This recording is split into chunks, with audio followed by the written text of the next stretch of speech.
إن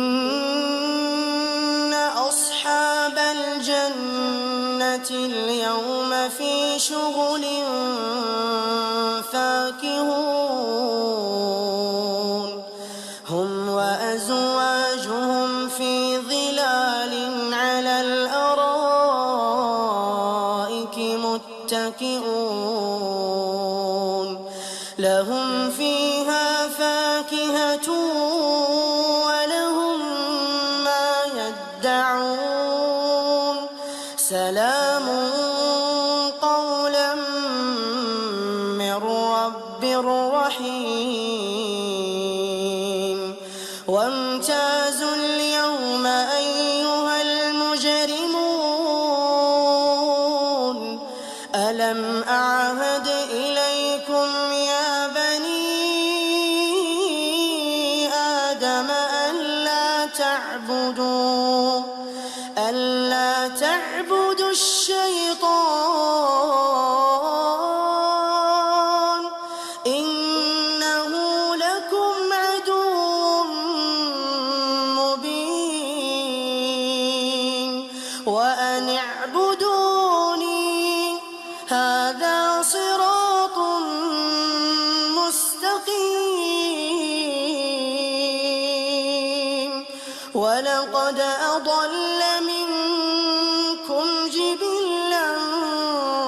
كثيرا أفلم تكونوا تعقلون هذه جهنم التي كنتم توعدون اصلوها اليوم بما كنتم تكفرون اليوم نختم على أفواههم وتكلمنا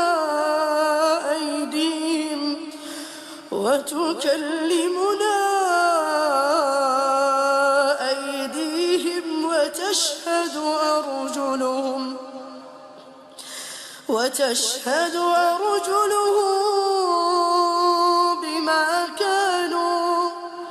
بما كانوا يكسبون ولو نشاء لطمسنا على أعينهم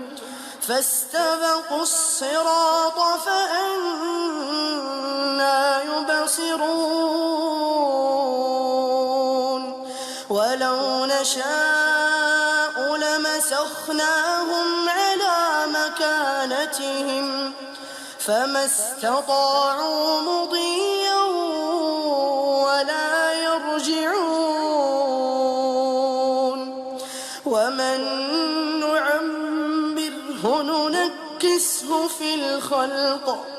أفلا يعقلون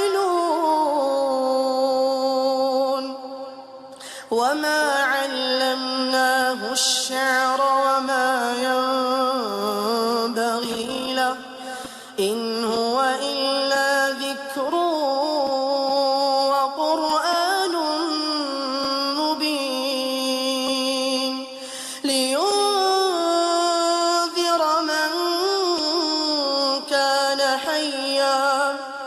لينذر من كان حيا ويحق القول على الكافرين يومئذ تعرضون لا تخفى منكم خافية فأما من أوتي كتابه بيمينه فيقول هاؤم اقرءوا كتابيه إني ظننت أني ملاق حسابيه فهو في عيشة راضية في جنة عالية قطوفها دانية كلوا واشربوا واشربوا هنيئا بما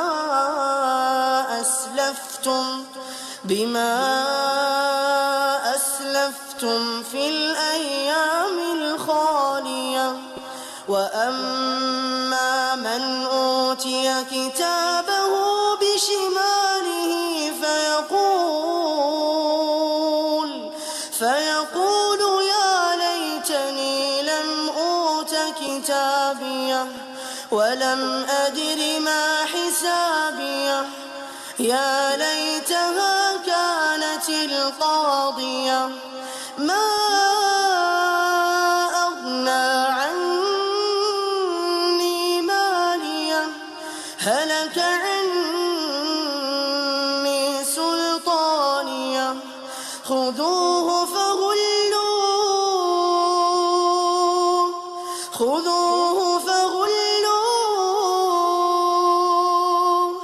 ثم الجحيم صلوه